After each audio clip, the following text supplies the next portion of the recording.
What's going on YouTube? Today we have a customer car.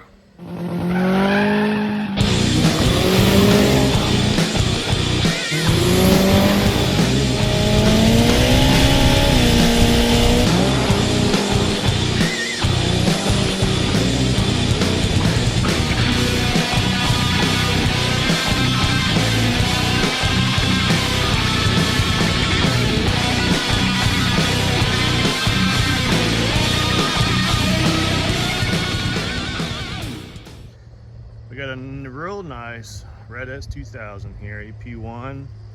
Tristan brought this to me. A couple of issues. One, he's having boost controller problems, and he's been wanting to get a tune from me. So he only lives about 40 minutes away, so I said, well, bring it on by. I will do what I can. We'll see if we can figure out the coolant issues. I think it just might need a good burp. He said he couldn't really get it to burp. I'm really hoping it's not a head gasket problem, but let's look under the hood real quick. So from what he told me, it's a built head stock bottom end. I believe it's a 6266 turbo. I think it might be a Gen 1, not sure, but full-blown intake there. He's got some fuel upgrades. He does have 2600 cc's and dual 450 pumps, so this thing should have plenty of fuel. Definitely enough to max out that turbo. So we're gonna get at it. First I'm gonna do is I'm gonna burp this coolant system, see if we can get the coolant under control here, and then gonna go out, get on the computer, start giving this thing a rip, and see what we can do. All right, we're gonna go on a little rip in Tristan's car. We got our laptop ready here. I already fixed a couple of things in the tune. So for one, whoever tuned this had it negative like 18 degrees timing when it's sitting here. And he was saying it was getting hot when it was just idling. Well, it's been idling now for 15 minutes and it's at 176. So I think the retarded timing was causing a lot of heat for one. I did burp it, it burped a little bit. It's good right now, so like the fans haven't even kicked on, so we're gonna go rip it. I think I've pretty much confirmed the MAC valve's not hooked up correctly. It's not. So when you put power to them, you can hear the plunger going. They make like a rattle sound, and it's not doing anything. So I think I'm gonna have to end up rewiring the MAC valve and get all that situated. But we're gonna go out here, do a nice little wastegate pull and see what it does. All right, so we did a little troubleshooting on the MAC valve, and it don't have 12 volts to it, so that's a problem. It needs 12 volts.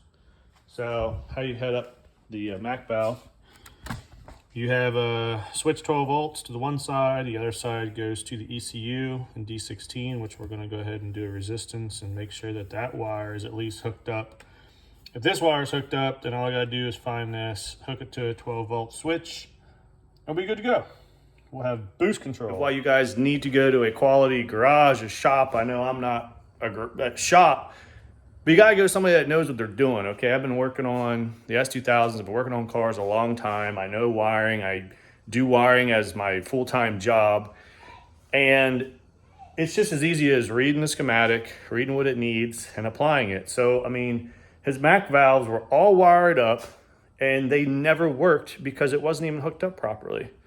So, you guys need to make sure you are going to quality garages, quality guys that know what they're doing. Of course, I kind of specialize in the S2000 platform. I just enjoy working on the S2000s. I know them, I know the issues, I know how to fix stuff on them. I mean, I can work on Hondas, and honestly, I can work on any car, but I just prefer these because I know them like the back of my brain. I know every little quirk about the F and the Honda S2000. So anyways, basic wiring, guys, it's not hard. So we're going to switch that to a 12 volt switch, and we're gonna have a MAC valve back. I mean, we just keep finding issues. So I got the wiring all done, and then I'm over here trying to figure out why I'm not getting continuity. And I follow this around, and this is underneath the cowl. And we just got some broken ass solder joints in here. So I'm gonna cut this out, put a butt connector. I think that's the problem why we're not getting continuity. All right, guys, well, we are set to go. We got, turn this fan off. We got the MAC valve working finally. I found more wiring problems, broken solder joints and stuff. Mac valve works. We're good to go. So about to go out, take this sucker out on the road. We're gonna start turning the boost up. He wants some power, so we're gonna give it to him. More power, baby. More power. Looking a little shaky back there. It's on a soft top, so I don't know how the video is gonna come out. But we're gonna do a little third gear pull here and see what she does.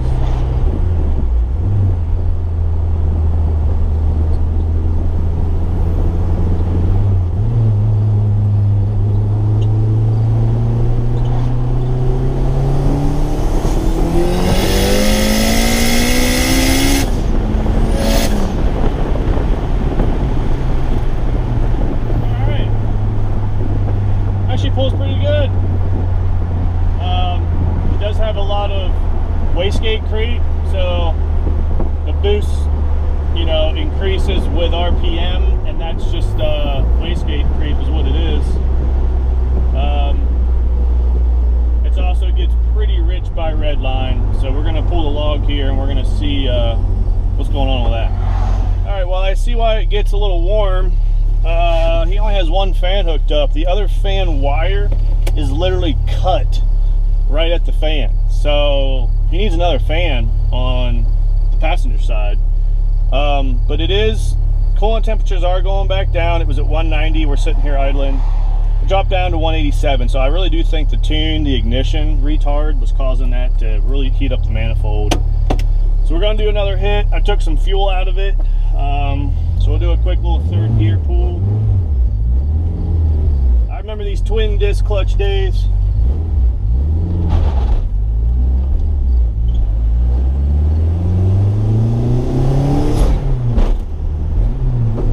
Hope I go to third gear.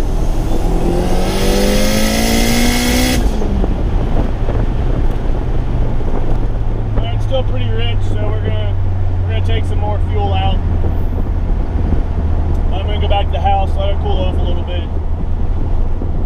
Alright, we're back on the road.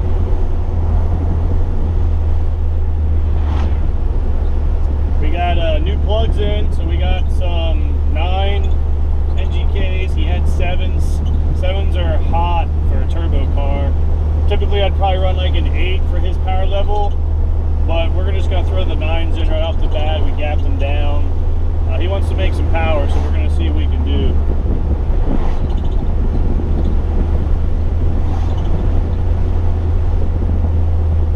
So right now we're just going to do another wastegate pull.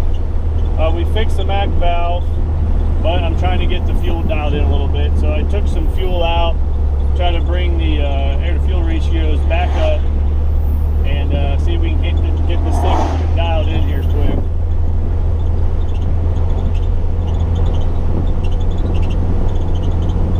Got a big thumbs up there, Tristan.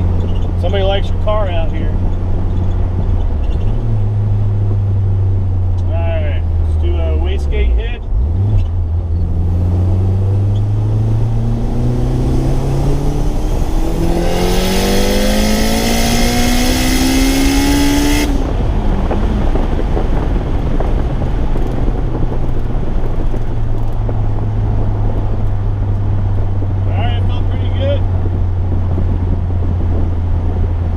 Get some logs. I see the camera's really shaking around, so that video might be a little rough. Might stick it up front here, but let's pull over here, grab this log real quick, see what we got to do to the fuel. I went ahead and pulled our plugs here. So there's number 1, 2, 3. I'm not sure what's going on with 3 and 4. I know some of you would probably say, oh my god, look at the deposits. Well, it's not silver like porcelain, it's not detonating. I'm pretty sure those little spots there are from the dirty. So this thing ran extremely rich before, and there's a lot of black carbon deposits on the pistons. So I believe that the speckling you see there is little carbon deposits that are sticking to the porcelain. Number 3 is definitely there's an oil thing going on, so you can see that it's a little oily around there. and the porcelain is not really white. And these were brand new plugs. Just put them in. So I mean, these all look like the way they should look. This guy's a little dark. So I mean, it's not the end of the world. It could be as simple as, you know, valve guide or something is leaking a little oil. He may have a little bit of blow by. Maybe the rings just aren't as good in number 3. So I'm gonna throw my compression tester on real quick. Takes me 5 minutes to do a compression test just to kind of see where it's at. Compression test doesn't really tell you everything. You really need to do a leak down test. That's gonna tell you leaky valves and such. But if you did have like a guide that was getting worn out and there's oil going into that cylinder, even a leak down test is not really gonna point you out to that. It's gonna tell if you got bent valves, stuff like that. So number 3 definitely has a little bit of oil deposits. Again, it's not the end of the world. I ain't worried about it. I'll just keep running it. It is a stock block. So, you know, at some point he's gonna have to decide if he wants to keep running this kind of horsepower. Eventually, you know, you need to get steel sleeves and you need to get better rings. So like, you know, the factory sleeves in the FRM material and the rings that come with the car, they weren't intended for these kind of pressures. They're not intended for this kind of boost and power. So they are going to get weak. They're going to lose their spring. They're not going to grab the sidewalls like they should. And that's when you need to decide, you know, the block's wore out. You even need to dry sleeve it, get closed deck sleeves, and get some actual good racing rings in there that's going to keep tension. That's going to keep a good ring seal for a long time. So we're going to go ahead and bust out the old Craftsman compression tester here. This is a really good compression tester. If you guys are going to compression test your car, make sure you get a good one, because you get a crappy compression tester, I've seen them read exactly the same. They'll be like 180, 180, 180, 180. And then I put my good one on and I see 165, 185, 155. So crappy compression testers don't have a good gauge. And you just need to make sure you get a nice, good quality machinery, quality tools. You just get you a quality reading. I'll go ahead and put you guys on a little timescape. What is it? Oh, time lapse. Timescape. I don't know where the hell that came from. Yeah, time lapse. And go ahead and do this quick compression test. Show you guys the numbers.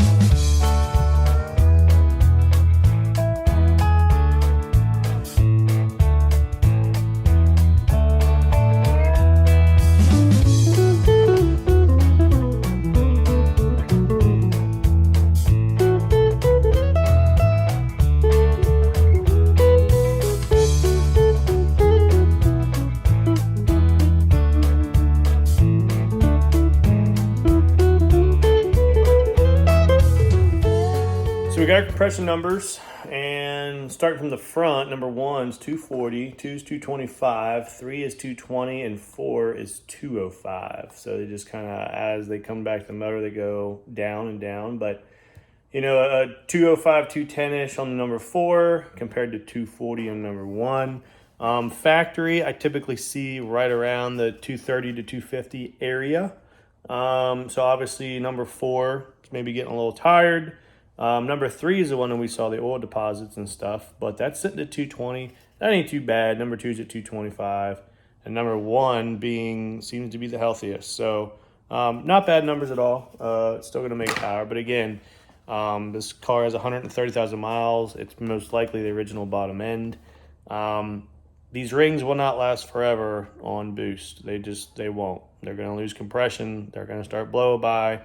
You need tougher rings for this kind of power. So not to say you can't make the power on stock blocks. Guys make 800 on stock blocks. I did it, but they're just not going to last there.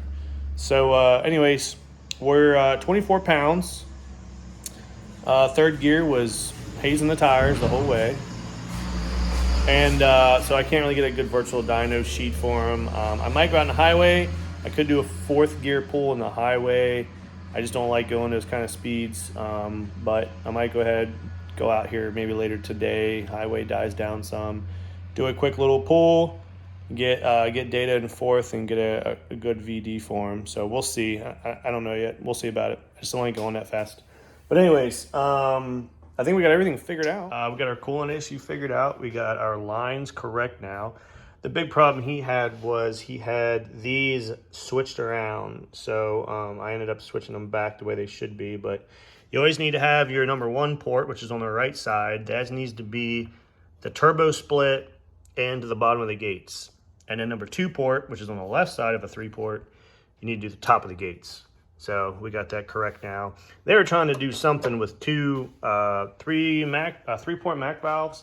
The only way you can do that is you have a feeder and a bleeder, and you need CO2 for that to work. So I'm not really sure what they were trying to do there, but that ain't gonna work. So this one just doesn't really work at all. This one's gonna be doing all the work. But we got fresh plugs in there. The coolant's topped off. Everything sounds good, looks good, runs good. I think he's going to be pretty happy with what we got going on here. All right, so we went ahead and smoothed out the air to fuel curve, and we put 20% on the Mac valve, 20% duty. It's really cool to drive like a factory style S2000. Just kind of takes me back to the stick days and stuff like that. It is a cool experience. I mean, these transmissions shift so smooth. It's probably the nicest shifting 6-speed that they have out there. The only problem is they're small. They just don't hold a lot of power. You know, 2nd and 3rd gear strips the teeth off pretty good. But other than that, they are great transmissions. They're just not big power transmissions. All right, so we're gonna see what 20% duty does for us here. I'm gonna guess it's gonna be in the teens. Gate hit was about 12 or 13 pounds. As you remember before, we were hitting almost 20. That's because the vacuum lines were not routed correctly at all. So you were actually getting some resistance on the gate, which in turn was causing more boost.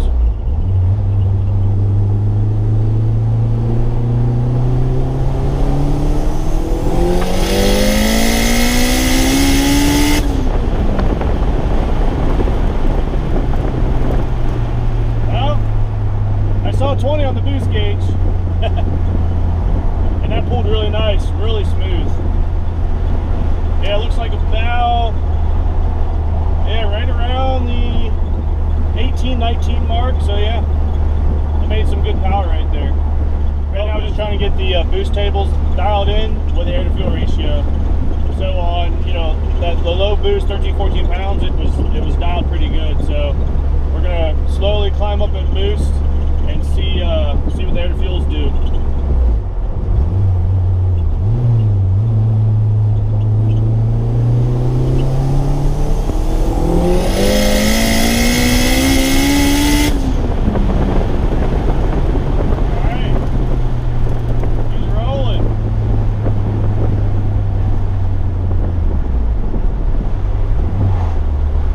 Actually getting a little tire spin there in 3rd gear. So we're starting to make some power when you start spinning 3rd. It definitely won't hold 2nd. So we're gonna have to do boost by speed and bring 1st and 2nd gear down. But that felt really good. All right, so that was about 21 pounds, and it felt really strong. Air to fuel ratios are right on the money. We're gonna go to 24 pounds now. We're going to kind of go up this hill on the 24 pounds. I'm not making a hit for the virtual downer or nothing. I just want to see if we make the boost and how the air fuels look. But I tell you, it's rowdy. Tristan's gonna like how the car's performing. It comes on strong, it pulls hard.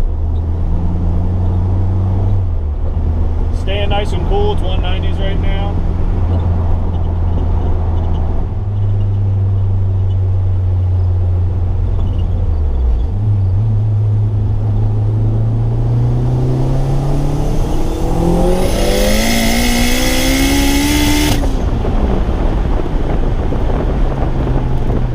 Wow. That felt nice.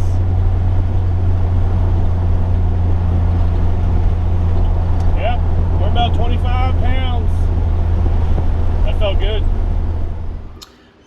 So as you can see here, this is the first pull we did, and you can see the blue line is boost, and you can see how it just kind of creeps up there with RPM.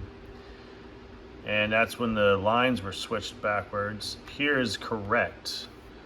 Boost comes on, levels out, straight across. And that's 21 pounds there. So that's the difference there between the two pulls, and that's why he was having that really weird boost creep where the lines were flip-flopped.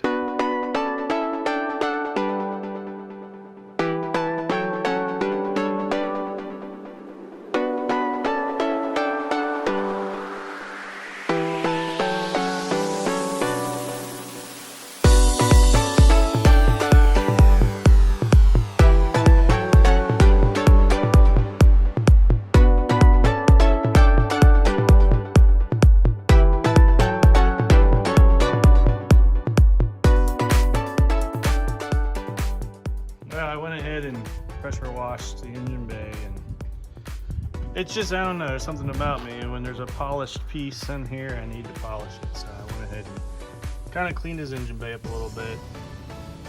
Not charging him for it, just had 10 minutes, pressure washed it, threw a little blue magic on the charge pipes there. He had like cobwebs and all kinds of stuff back here, so pressure washed all this out, cleaned it all up with some detail spray. Polished, got the turbo shining. If you guys don't know, I used to detail cars, so whenever I see something that's got some potential, I need to polish it or wash it or wax it, or I need to do something. So just went ahead and just cleaned up the engine bay for him. So I think he's gonna be real happy. I just contacted him, told him what we found and what we did, and that she's a ripper, because she's ripping. So I'm gonna go ahead and top off the fuel. I'm gonna turn first and second gear boost down, so it kind of ramps in the boost so he's not blowing his tires off. And then he wants me to set up like a two-step for him. So I'm gonna go out, fill up, set up the two-step, maybe do one or two more hits. And then he's gonna come pick it up tonight. And we're gonna have a little GoPro action. I told him I'm gonna take him for a ride. He can ride passenger, and I'll get a little GoPro reaction of him really feeling the car for the first time. So I'm gonna leave it on 24 pounds. It feels really good on that. It's about all the tire will kind of take. It's just on an 18 by 35, 255 street tire, so not real sticky or nothing. So you gotta watch that. And these cars can really come around on you real quick with a lot of power. And I don't wanna throw 35 some pounds at it, and I don't want him losing control or anything. So it's at a nice, safe power management level for the street. And at the power it's at right now, I mean, it'll mess up some stuff on the street, so it's plenty fast. I'd probably put it in the 500 area, maybe even 550. I don't know. It's up there. I'm sure it's around 450, 500 area. Feels really good. Turbo comes on good. So I think he's going to be pretty happy. So you preload it with second into third. Ready? Yep.